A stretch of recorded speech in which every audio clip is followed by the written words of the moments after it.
Happy June 1st, 2020. My name is Christopher Saunders, and this is the Connecticut Sports Talent Show, where we talk all things talents in Connecticut.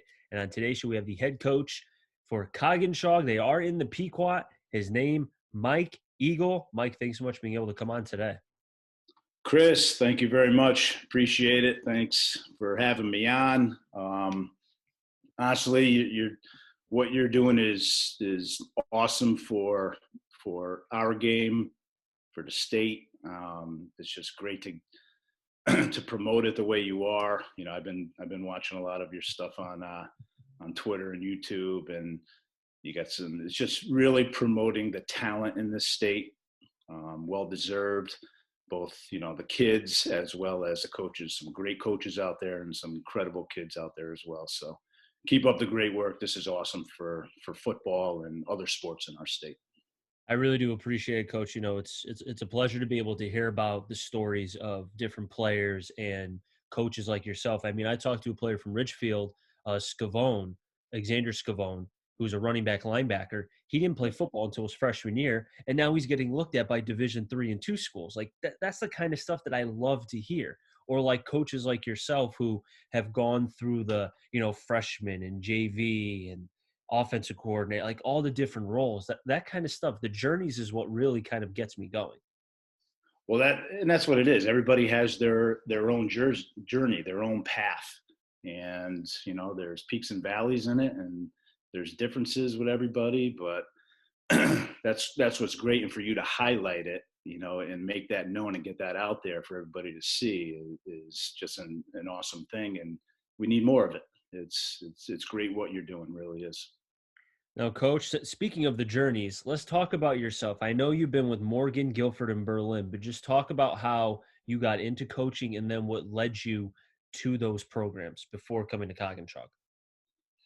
Well, coaching really was never even on my mind when I graduated college. I graduated with a degree in sport management. It's like way back in '95, and I wanted to work in Major League Baseball or professional football front office, and that never happened. I was a door-to-door salesman for a little bit. I worked construction. I did get a chance to work in sales in minor league and Major League Baseball, selling tickets for the Tampa Bay Devil Rays back in the year 2000. And coaching really was never on my mind.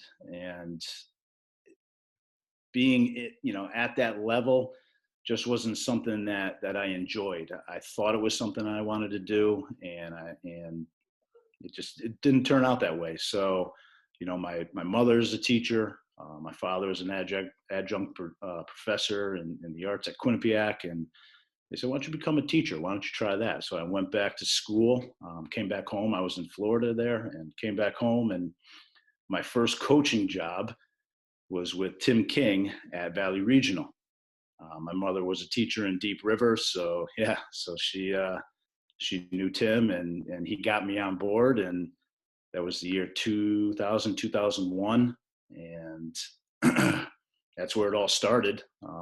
Great guy, look what he's done with that program, and learned a lot from him and Paul Ginter, who was there at the time, and really, got me thinking about this is something that I really enjoy, something that I want to do, and got my degree in physical education, and went on and got a job in Berlin.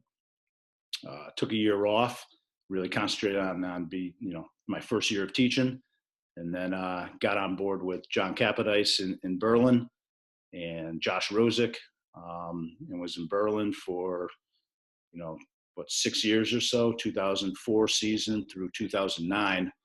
And, I was the freshman coach, the JV coach, the booth coach. I went up top, for varsity games, and, I didn't sleep. Everything was football during that time, but it was great. Learned a ton from those guys, X's and O's, scheme wise. It was really, was starting to think about what do I want to do down the road? Do I want to be a head coach? And, really started formulating that plan. And, the job at Morgan opened up in 2010, and went for that job. I had done my student teaching at Morgan, back in 2003. So I was familiar with the school and some of the people and the administration.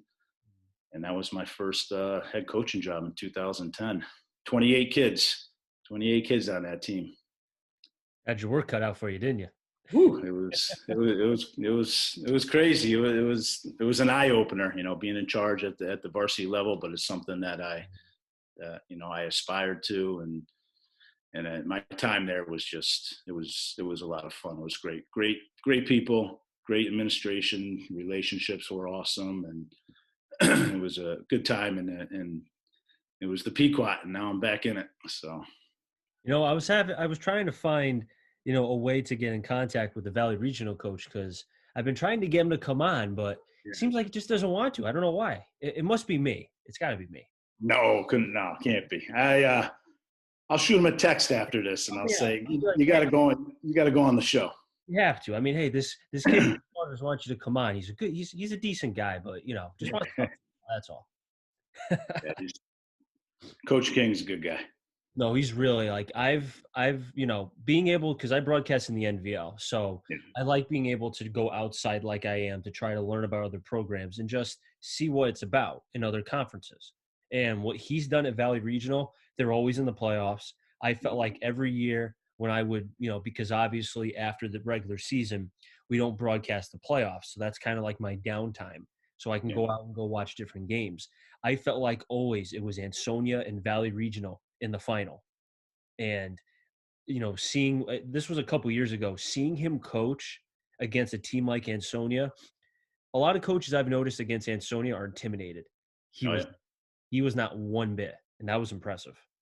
Yes, that Joe Louis syndrome.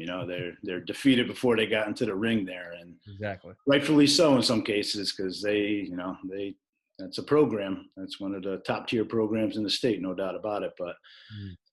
excuse me, his his attitude, yeah. I mean, when you get there, you got to play. You got to play the game, and see what happens afterwards. Can't Was be intimidated in the game. was there any particular, because you mentioned how you went from Valley, you went to Berlin, and then you went to Morgan. Was there any particular place where you felt like kind of helped jumpstart as far as where you learned something that has stuck with you even now? At every single stop, you learn something everywhere you go. You're always learning. You never know it all. It's constant learning in this. Whether you're a teacher, whether you're a coach, whether you're a salesman, whatever. You're always looking to learn so you can hone your craft and get better. I learned about the relationship building with Timmy King and learned about X's and O's and scheme and all of that facet preparation with Capodice and Rosick at Berlin, and I kind of morphed that all into who I am and the way I coached. And at you know at Morgan it was a smaller school, and how do you manage that as the head guy, and Mm. who do you bring on to help you with that, because it's not all about you. It's who you have in your room as assistant coaches. It's a collective effort. um, how you're going to shape your program in your view. And my stint at Guilford was short, but I made some great relationships at Guilford as well. Things didn't turn out the way that I thought they would.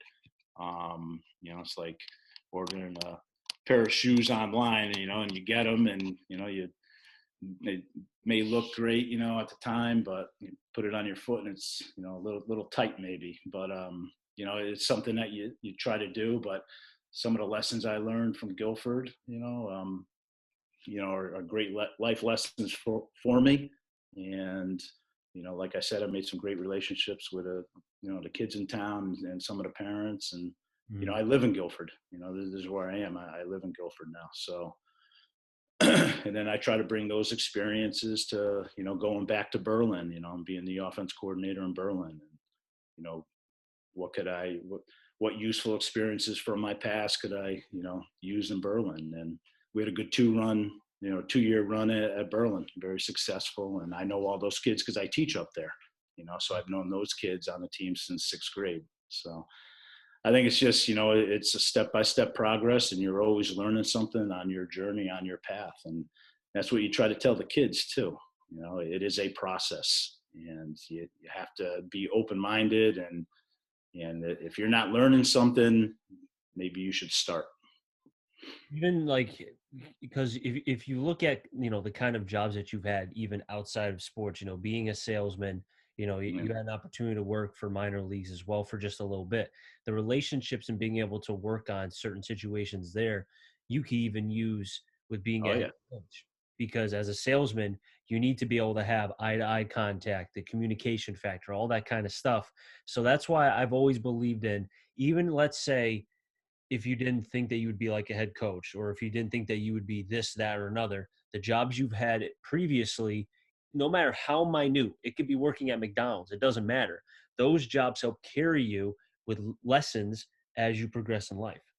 Those are the building blocks. Yeah. That's the foundation. Yeah. And that's how you coach. You teach your foundational skills, your rudimentary skills, and then you build up. You go by a construction site, building a house. You ever see the roof go on first? I've never seen a roof go on a house first. You got to build from the ground up, and you take all your experiences and in our profession, you add that to it. And yeah, being a salesman, has helped me in some way or another in who I am today.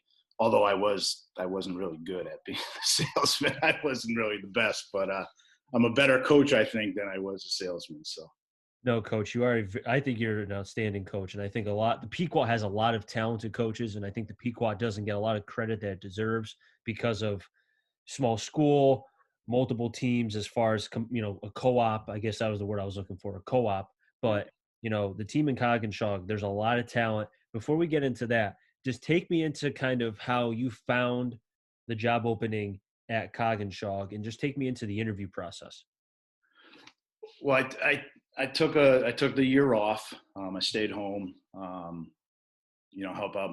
My wife went back to school and in nursing, and I thought it was a good time, kind of just to chill out a little bit, maybe recharge. I was thinking about it after Guilford, really, of just taking some time out, and Joe Arsimowitz, offered me the job there, in Berlin, and his son was on my staff. I taught him, and then he was on my staff at Morgan and Guilford. But just jump ahead, I took the year off, and then, I was thinking afterwards, I talked to my wife, is it a good time to go back? Because I miss it. I really do. I miss all the things that we just talked about, the relationships, and Got the that bond. fire back. Yeah, and the bonding with the kids, and every coach, has that competitive edge and likes the Saturday afternoons or Friday nights, and I miss that. But like I said in my interview, when I sat down and in front of everybody, I miss those March 20 lifting sessions. I miss the getting ready for passing league in the summertime, or the lineman competition. I miss all those things, the car washes you have, all the things that are part of the process of developing a team and running a team. I miss, hanging out with the coaches and, in the war room per se, and, all the things that go, there goes my son right there, all the things that go into it other than being on the sideline, because it's really about the whole journey. And I did it. I missed it. And, I was thinking about, okay, I want to get back into it, but it's got to be a proximity thing too. I can't coach downstate. I can't coach all over. I teach in Berlin. I live in Guilford. So it's a good 40-minute trek, every day, 40-45 minutes. Mm-hmm. And lo and behold, this opened up, and it's smack dab in the middle of my commute. You couldn't look, for a better spot. Mm-hmm. And, that's not the sole reason, but it's part of the reason. And, facilities are great. And, it's a team that I'm familiar with, being at Morgan for, 5 years, and in the Pequot League. It's a league I'm familiar with. Mm-hmm. So it kind of all kind of all fell into place. So I that's a house in a pandemic right now, running back and forth. Should be in school, right? But sorry about that. Hey, don't worry about It all fell into place, and I went through the interview process. It was a 2-tier process, very interesting. They had different than some other interviews. They had a student driven part of the interview. So there were 6 student athletes, male and female, that was a kind of a first tier, a first layer of the interview process, which I thought was pretty cool. Gives you a different look at things, and then went into the normal, normal round table session, I guess you would call it. Then there was a second interview, and then a third interview, and here I am. Hired. Yeah. Yeah. It's just I haven't met the kids yet, though. I've had contact with them. I sent out a video, set up a Google Classroom, but I haven't been able to stand in front of the kids and say, how y'all doing? And tonight, really, June 1st with the CIAC ruling, virtual meetings and all that, tonight is going to be the first time that, I get to actually have some interaction with these guys. So it's, all the things that you talk about coming back and wanting to be in the weight room and all that hasn't happened. So it's kind of like, I'm just chomping at the bit really to get on board with these kids tonight and have that interaction and start this process with this team. So I wonder if they're going to ask you, oh, did you talk about me in the interview? Oh, how was the interview? Oh, did you mention me? I wonder. They might. they might. We'll see. I mean, some of my Zoom meetings with my classes, I'm a middle school PE teacher, so some of my Zoom meetings with some of my 6th graders, you ask them questions and they just look at you like, huh? Yeah. So exactly. They get like, you're in a headlight. Hopefully there's a little more, but I've kept on some of the coaches, bringing some coaches with me, kept on some, so there's some familiarity there with those guys, which will help as well. So I really look forward to it. I think the kids do as well, and it should be a good first meeting tonight. I'm looking forward to talking about some of these names. There's 4 in particular from Coginchaug that, there's so much talent and there were so many players to pick from, but I felt like picking these guys because they're seniors and they've given everything they have through their 4 years. I felt like they deserve to be recognized. The first one is one of the twins, because we got to do the twins first, the fraternal twins. That's what it was. Yes. Yeah. We'll do the quarterback, Aaron Faella. He's special, man. Yeah, I mean, I've got a chance to see these kids, on film, watching a lot of film, and seeing what they bring to the table, just game wise right now. But he can sling it, man. He from the upper half up, man, he's really throws a lot of arm now, puts the ball on the money. Looks like he makes good decisions out there. Can throw the short ball, the long ball. The ball has a good spin coming out of his hand. And it's going to be an exciting thing to really just, sit down with him and pick his brain a little bit and see where he's at and teach him, our scheme and enhance, what he already has going for him. He looks to have good command of the offense too, setting things up and good leadership, and this is just an assessment on tape and that's all I have right now. But, getting to talk with him more and more, I'm sure he's going to be a lot of fun to talk with. And the one thing too about him is that he's athletic in the pocket. He has 2 rushing touchdowns from last season, and his mobility too kind of gives him that, gives him more time to be able to throw to his position guys, because his twin brother, fraternal brother, whatever you like to call it, Evan Faella, he had 6 touchdowns last year, but he is just like another wide receiver, which we'll get to in a minute. He's quick. Yeah, they across the board really. They got some. I said it. They got some dudes across the board. At spread team, just like I'll bring in, and you got 4, 5, 6 guys that can make plays. Whether it's Aaron in the pocket, maybe using his feet a little bit, and then his brother Evan looks on both sides of the ball and special teams. He was an all-state punter. So he's definitely a weapon. He looks to be a good size kid, strong kid. He quick. He's got good feet. He's got good hands. They all catch the ball very well.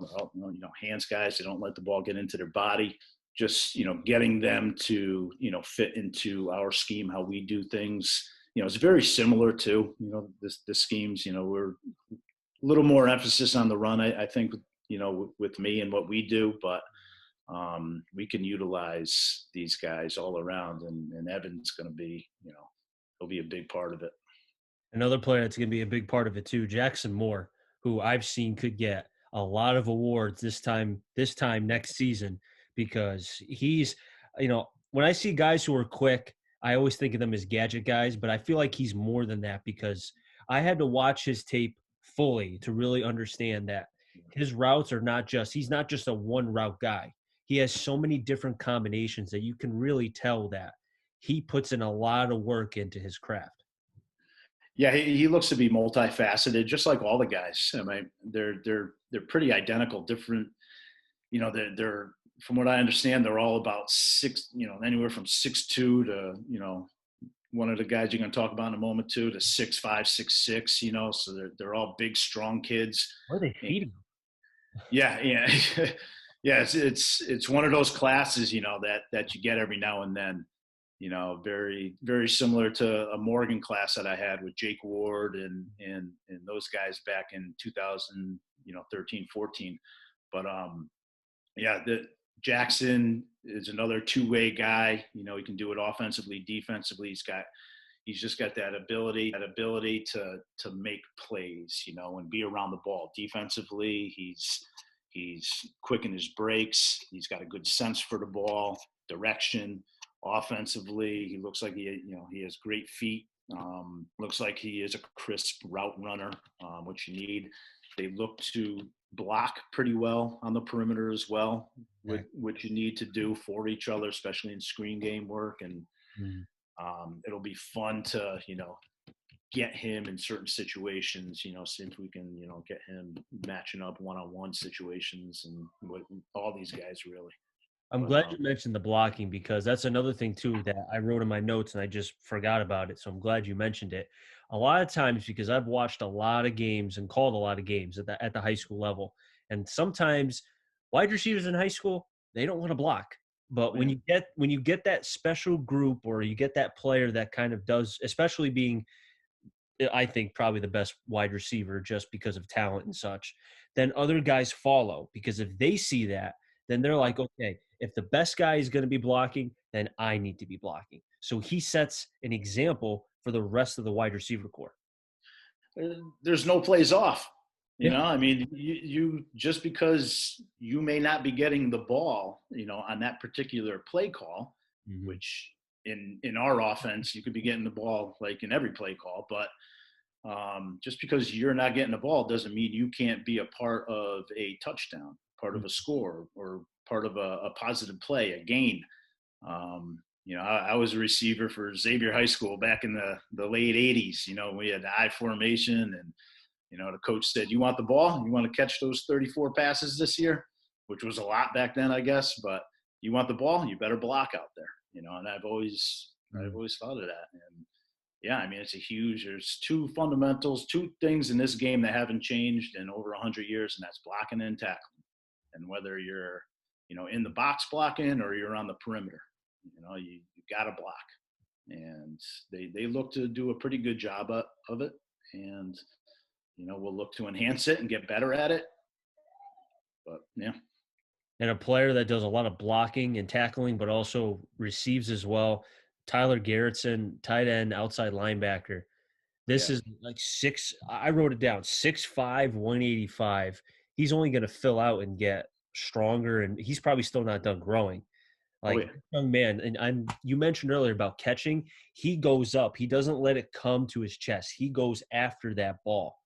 He's Yeah. he's good, man. And yeah, you tell offense, defense, you tell, 50-50 ball, that's your ball, and you want to high point it. Now you add on, 6'5" and you're high pointing, that creates a lot of problems. You can do a lot of things when you're 6'5" and you want to go high point that football. Mhm. And yeah, another guy who's, two sides of the ball, very aggressive kid. He looks to be on film, likes to mix it up, put his chin in it.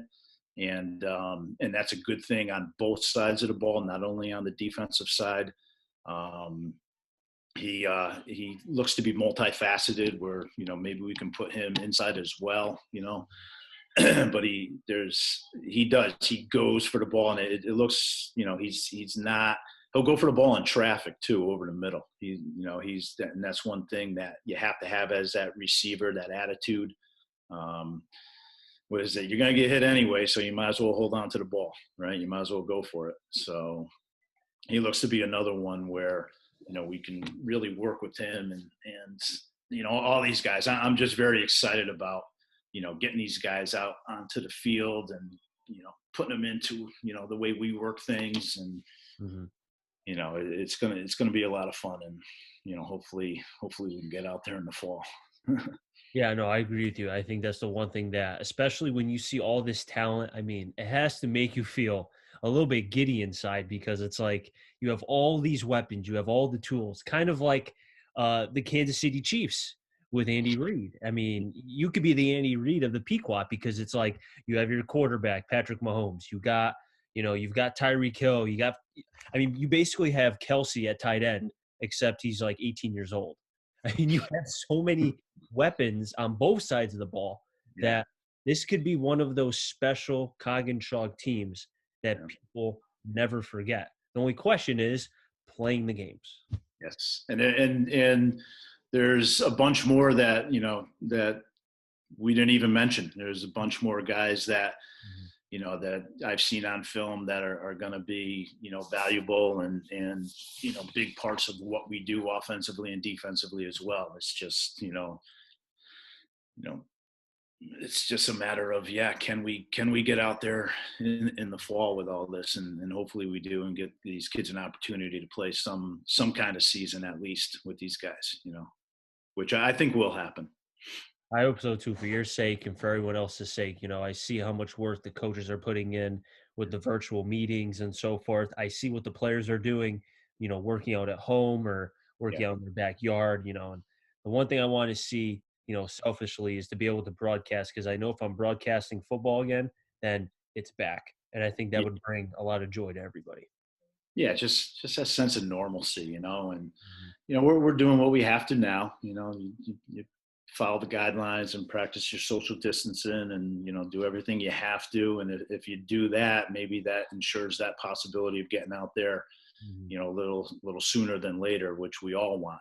Um, but yeah, I mean, it's just think about being a kid at this time, and it's gotta be tough for them. It's tough for adults, and compound that with the fact that you're a kid going through all this. So it's a hard time for everybody.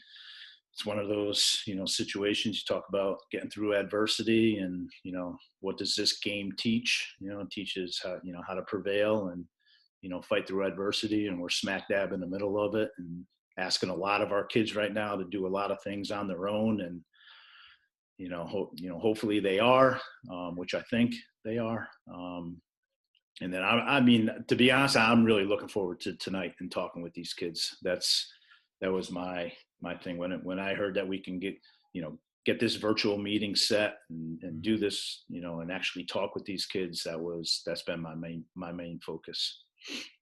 Well, Coach, you've just about run out of time, but I really do appreciate you, taking time out of your day to be able to come on. You're welcome to come back on as well anytime you want, and let me know how that meeting goes. And I'm hoping it goes well for you and the rest of the team. Yeah, I really appreciate it. I'd be more than happy to come on anytime. Keep doing what you're doing. I mean, you're doing a great job of it. It's awesome what you're doing for the kids and the coaches in this state, and I really appreciate it. It was a lot of fun. I appreciate that. Thank you very much, Coach. That'll wrap All right. things up here in the Connecticut Sports Talent Show. So until next time, stay safe and enjoy the rest of your day, everybody.